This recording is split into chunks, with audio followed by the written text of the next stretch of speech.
নমস্কার বন্ধুরা, গপ্পহাট বাই শ্রীতে আপনাদের স্বাগত। বাংলা সাহিত্যের আনাচে কানাচে ছড়িয়ে আছে নানান মণিমুক্ত। আমি শ্রী আপনাদের সামনে নিয়ে আসবো সেই সব অমূল্য রতন। নিয়মিত বাংলা সাহিত্যের সেই সব অমূল্য সম্পদের খোঁজ পেতে চাইলে অবশ্যই গপ্পহাট বাই শ্রী চ্যানেলটি সাবস্ক্রাইব করে নেবেন।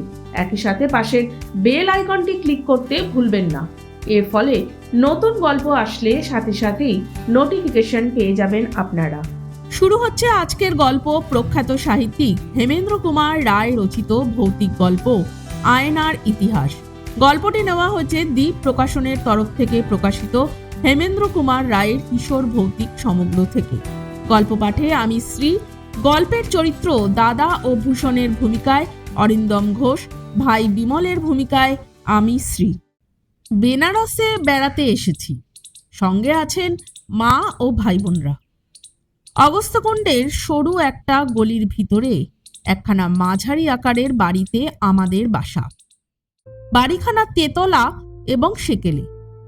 এ অঞ্চলের অধিকাংশ বাড়ির মতো এরও নিচের তলার সঙ্গে সূর্যালোকের সম্পর্ক নেই কিছুমাত্র, তাই একতলার ঘরগুলো আমরা ব্যবহার করতুম না। আমাদের বেনারসে থাকার কথা মাস তিনেক। 2-4 দিন যেতে না যেতেই এখানকার জনাকয়েক লোকের সঙ্গে আলাপ হলো। তারা প্রায়ই আমার সঙ্গে দেখা করতে আসতেন। কাজেই একখানা বাইরের ঘর বা বৈঠকখানার দরকার হলো। একদিন সকালে নিচে নেমে দেখলুম নিচের কোনো ঘর কাজে লাগাতে পারা যায় কিনা। সদর দরজার পাশেই একখানা বড় ঘর পছন্দ হলো।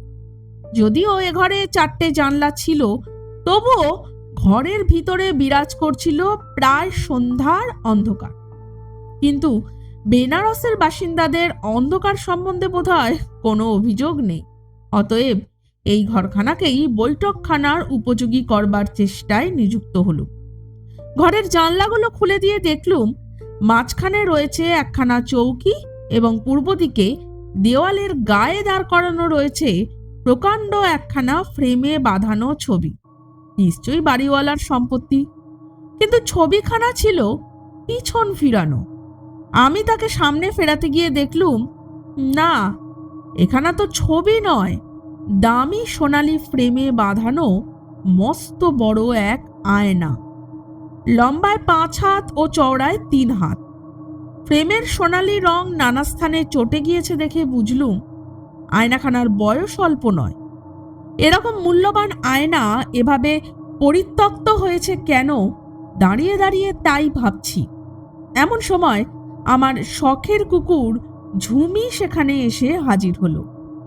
আদর করে তাকে ডাকলুম, আয় রে ঝুমি আয়। ঝুমি লেজ নেড়ে মনের আনন্দ জানালে, কিন্তু পর মুহূর্তে আয়নার দিকে তাকিয়ে তার কান দুটো হঠাৎ খাড়া হয়ে উঠল এবং লেজটা কুঁকড়ে ঢুকে গেল একেবারে পেটের তলায়। ব্যাপার কি?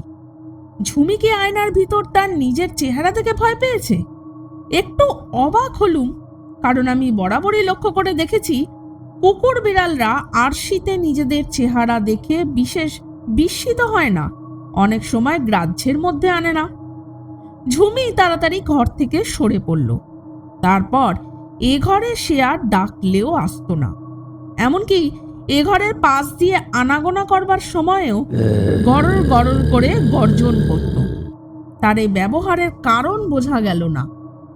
দিন 3 পরের কথা, দোতলায় বসে মায়ের সঙ্গে গল্প করছি। হঠাৎ নিচু থেকে এলো বিমলের পরিত্রাহী চিৎকার। বিমল হচ্ছে আমার ছোট ভাই, বয়স 7 বছর। দ্রুত পদে নিচে নেমে গেলুম। চিৎকার আসছে বাইরের ঘর থেকে। সেখানে গিয়ে দেখি আয়নার সামনে জড়ো সড়ো হয়ে বসে ভয়ার্ত স্বরে বিমল 2 চক্ষু মুদে চিৎকারের পর চিৎকার করছে। কি রে বিমল, কি হয়েছে রে? জুজু দাদা, জুজু, আয়নার ভেতরে জুজু। কি যাতা বলছিস? কই, আয়নার ভেতরে কেউ তো নেই, খালি তুই আর আমি ছাড়া। না দাদা, একটা ভয়ানক জুজু আয়নার ভেতর থেকে কটমট করে আমার পানে তাকিয়েছিল। তার ছেলে মানুষই ভয়ের কথা শুনে আমি হো হো করে হেসে উঠলুম। কিন্তু আমার হাসি শুনেও বিমল কিছুমাত্র আশ্বস্ত হলো না। দারুণ আতঙ্কে আয়নার দিকে তাকাতে তাকাতে পায়ে পায়ে পিছিয়ে পড়ে ঘর থেকে সে পালিয়ে গেল। ব্যাপার কি? অবলা পশু ঝুমি, অবধ শিশু বিমল এ ঘরে ঢুকে দুজনেই একরকম ব্যবহার করলে কেন? দুজনেই ভয় পেলে ওই আয়নাখানা দেখে? আশ্চর্য! একখানা জীর্ণ তক্ত সেকেলে সাধারণ আরশি, তার অপরিষ্কার কাচের ভিতর দিয়ে দেখা যাচ্ছে কেবল এই ঘরেরই খানিকটা অংশ। এর মধ্যে আবার ভীতিকর কি থাকতে পারে? তবে কি ওর পেছনে কিছু লুকিয়ে আছে? সাপটাপ বা অন্য কোনো রকম জীব? সাবধানে এগিয়ে হেলিয়ে দাঁড় করানো সেই আয়নার পিছনে হাঁকে উকি মারল। কিছুই নেই। আরো ভালো করে দেখবার জন্য দুই হাতে আয়নাখানাকে ধরে টেনে সরাতে গেল, কিন্তু পারলুম না, বিষম ভারী। অথচ সেদিন এখানাকে আমি নিজের হাতেই ফিরিয়ে খুব সহজেই সোজা করে দাঁড় করিয়ে দিয়েছিলুম। হঠাৎ এখানাকে জগদ্দল পাথরের মতন ভারী বলে মনে হচ্ছে কেন? আরো খানিকক্ষণ প্রাণপণে টানাটানির পর সে ব্যর্থ চেষ্টা ছেড়ে দিল। এ আবার কি রহস্য? কয়েকদিন কেটে গেল। সেদিন দুপুরে দুজন বন্ধু এসেছিলেন। বাইরের ঘরে বসে খানিকক্ষণ গল্প করে তারা চলে গেলেন। আমি একলাটি বসে বসে খবরের কাগজ পড়তে লাগলুম। দুপুরবেলায় এ ঘরটায় খানিকক্ষণের জন্য কিছু আলো আসে। পড়তে পড়তে প্রাণের ভিতরে কেমন একটা অস্বস্তি বোধ করতে লাগলুম। মনে হলো আমি যেন এ ঘরে আর একলা নই, কে যেন অপলক চোখে আমার পানে তাকিয়ে আছে। মুখ তুলে অবশ্য কাউকে দেখতে পেলুম না, দেখতে পাবার কথাও নয়। তবু কিন্তু মনের ভিতর থেকে সেই অদ্ভুত ভাবটা তাড়াতে পারলুম না। সেখানে আমার পাশে অদৃশ্য আরেকজনের উপস্থিতি অনুভব করতে লাগলুম বারংবার।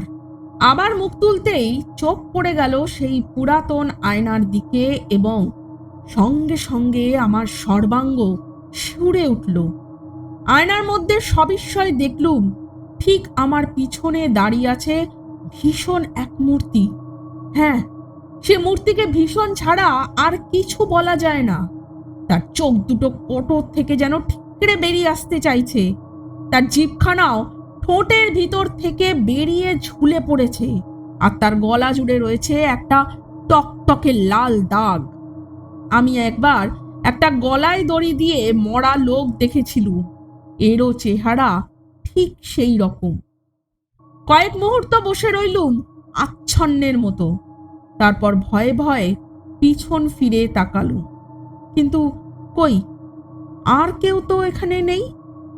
আবার আয়নার দিকে চোখ গেল। তার মধ্যেও আমি ছাড়া দ্বিতীয় ব্যক্তির চিহ্ন নেই। ভূত মানি না, আর এমন অসম্ভবও কখনো সম্ভব হয় না। কিন্তু আশ্চর্য আমার চোখের ভ্রম। নিজের মনেই হেসে উঠলুম। এ হচ্ছে শিবের কাশি, আর শাস্ত্র বলে শিব হচ্ছেন ভূতনাথ। তবে কি কোনো শিবানুচরী সময় কাটাবার জন্যে আমার সঙ্গে কিঞ্চিত মশকরা করবার ফিকিরে আছেন? অন্য লোক হলে হয়তো তাই বুঝতো, কিন্তু আমি হচ্ছি অবিশ্বাসী আধুনিক বাঙালি। মেডিকেল কলেজে দস্তুর মতো মরার পর মরা কেটে পরীক্ষায় উত্তীর্ণ হয়েছি। আমার কাছে শাস্ত্রীয় কুসংস্কারের কোনো ধাপ্পাবাজি খাটবে না। অ্যানাটমির কোনো কেতাবেই ভৌতিক দেহের বর্ণনা নেই। ভূত পেতনি বাস করে কেবল শিশুদের উপকথায় আর অশিক্ষিত নির্বোধের কল্পনা জগতে। কিন্তু মনের ভিতরটা কেমন করতে লাগলো। এই আবছায়া মাখা স্যাঁতস্যাঁতে ঘরের হাওয়া যেন বিষাক্ত।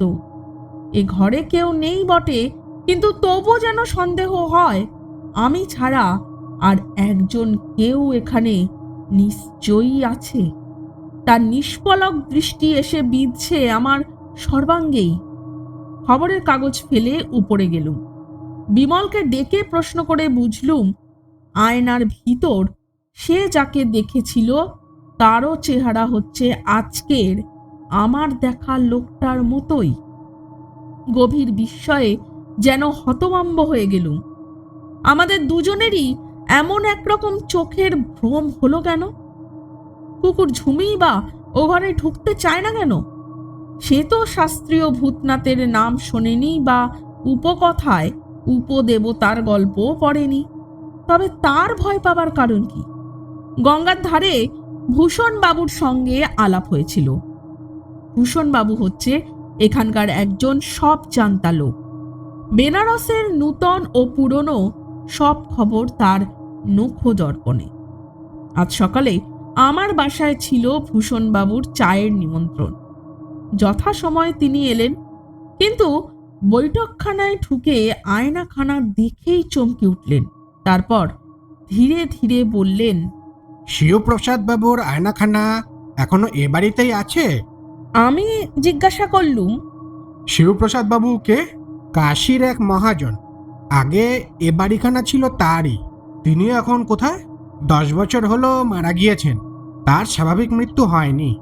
কিরকম? রাগের মাথায় এক চাকরকে তিনি এমন প্রহার করেন যে বেচারা মারা পড়ে। শিবপ্রসাদ বাবুর নামে ওয়ারেন্ট বেরোয়, কিন্তু পুলিশ তাকে গ্রেপ্তার করতে এসে দেখে এই ঘরের কড়িকাঠে তার মৃতদেহ ঝুলছে। তিনি গলায় দড়ি দিয়েছিলেন। আমার বুক কেঁপে উঠল। আয়নায় দেখা সেই মূর্তিটাকে আবার মনে পড়ল। সেই ঠিকরে পড়া চোখ, সেই বেরিয়ে পড়া লকলকে জিভ, সেই গলা বেড়ে টকটকে লাল দাগ। রুদ্ধশ্বাসে বললুম, তারপর এ বাড়িখানা বিক্রি হয়ে যায়। নতুন মালিক এসে কিন্তু বেশি দিন বাস করতে পারেননি। কেন? ওই আয়নাখানার ভয়ে। তার মানে? আয়নাখানার ভারী দুর্নাম আছে। নানান লোকে নানান কথা বলে। সেসব আজগুবি কথা আমি বিশ্বাস করি না, আপনাকে বলতে চাই না। আয়নার যদি এমন দুর্নাম, তবে ওখানা ভেঙে ফেললেই তো সব ল্যাঠা চুকে যায়। নতুন মালিককে সে পরামর্শও কেউ কেউ দিয়েছিল, কিন্তু তার সাহসে কুলোয়নি।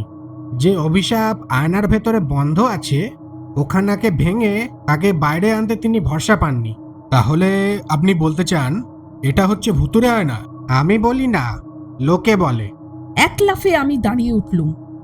ঘরের কোণে ছিল একটা জানলা ভাঙা লোহার গড়াত। টপ করে সেটা তুলে নিয়ে আয়নার ওপরে করলুম সজোরে এক আঘাত। প্রকাণ্ড কাঁচের ওপর অংশ ঝনঝন করে ভেঙে পড়ল।